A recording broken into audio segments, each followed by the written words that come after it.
what a journey. Like, I don't know if you've heard, like, my view of like adventure is a journey with an unknown outcome.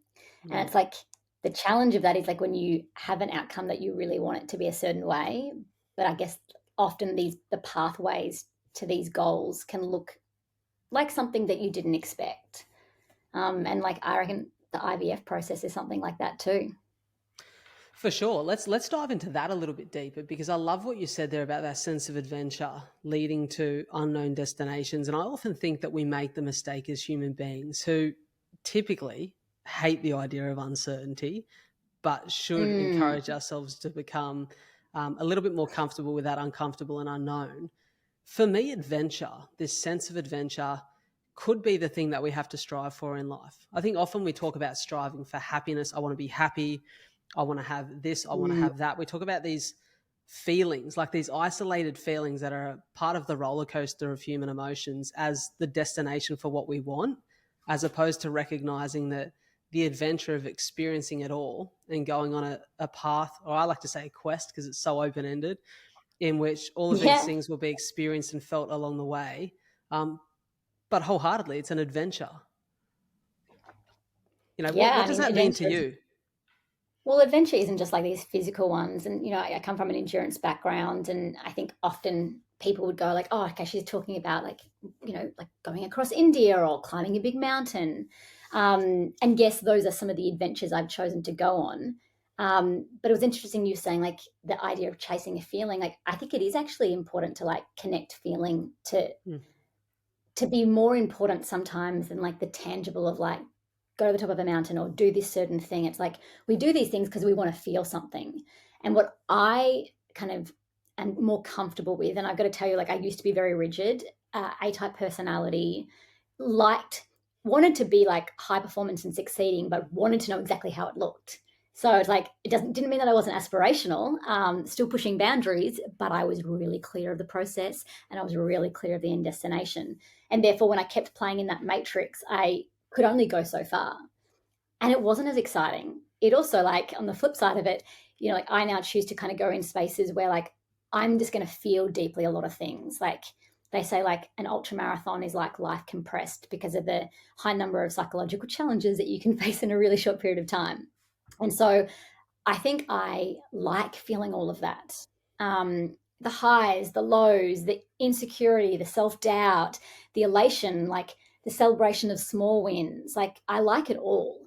And I feel it more when I have a rough idea of where I want to go. I craft a blueprint to hopefully get there. But the reality is, blueprints change once you start.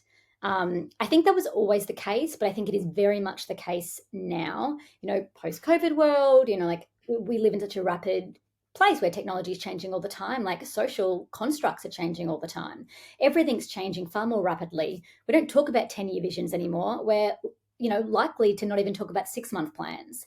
We're a lot more focused on to the now. And yeah, I have a high appetite now to be in discomfort. That said, I think there's some seasons of our life where there are certain components of our life that we don't want to feel discomfort in, and that is also totally fine.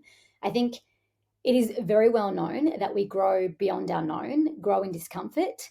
But what is less talked about now is like the need for us to oscillate between comfort and discomfort. And like you personally knowing yourself well enough of knowing when, okay, I've got to pull back right now. I've got to go to something that I know. I've got to restore like my foundation of well being. I've got to ground myself because you can't leap off shaky ground. And so Mm. for me, it's like really being intuitive to myself to go like, okay, push time, all in, draw back now. Yeah, it's like a dance. And the dance is about knowing yourself. There's so much in that. And the first thing I want to go to, because I love everything you said there, and I highly resonate with what you're saying, this idea that running is such a metaphor for life. I spent some time on Mm, Sunday. I went out for a run and I decided to really cruise and throw the pack on and stay hydrated and just be out there and enjoy the sun. It was a little bit of a later start for me. And as I was running, I was thinking about how influential running as a sport, as a movement, as a daily mm, practice, or not always daily, but pretty consistently over the course of the week, how influential that's been for my growth as a person. And I was thinking that I think often in life, to use the metaphor, we run away from our adversity, but I've found that all of the reward and the growth has been through running through it and running towards it and taking it head on. And I love what you're saying here Mm. about growing in your unknown. For you, what have the lessons and the key learnings about yourself been through the journey of diving into ultra running and becoming a runner? Yeah, I mean, like, I think most people don't love it when it gets hard. Like, I think someone like yourself and you know, myself too, like, we're reflective enough based on our past experiences to know that, like, okay, like those hard moments, you reap rewards when you can find a way to push through.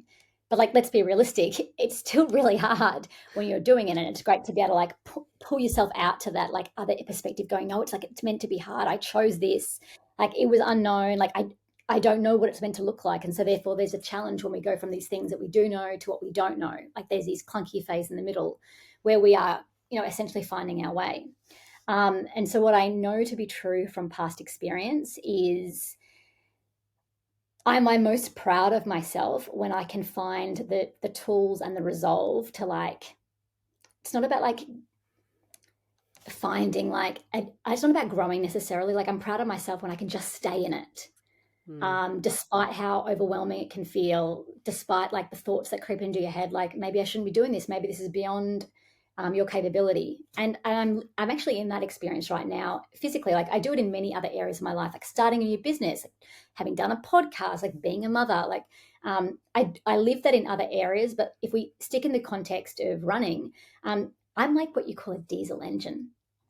Physiologically and genetically, I think my natural state is best to like, you know, run consistent and run for long. And that has formulated the fact that like a lot of the expeditions I do are like that. So I've also really entrenched that kind of training system for me.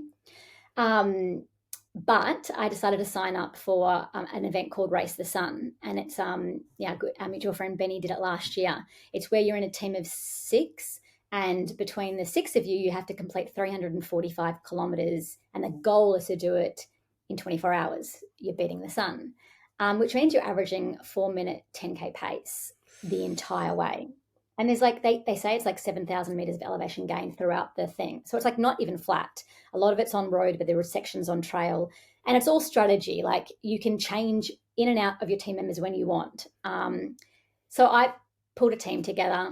I am by far the slowest person in my team, which is humbling, but like you got to own where you are, like, and not apologize for it.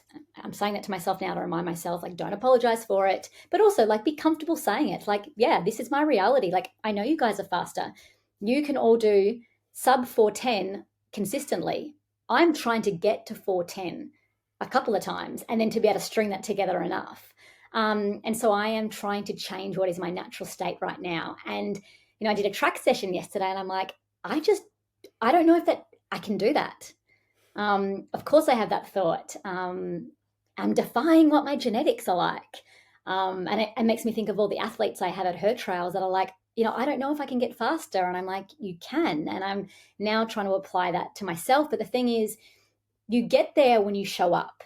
You get there when you craft a process that like tests you and challenges you. And then you balance it with all the recovery and all that kind of stuff. But it's like, you've got to be all in. And so that's like my exploration right now. Like, can I do this? And maybe I can't do it in the time frame. Like it's May 31st. Maybe I can't, but I'm going to get a hell of a lot closer with that kind of close time goal because it's forcing me to like show up now.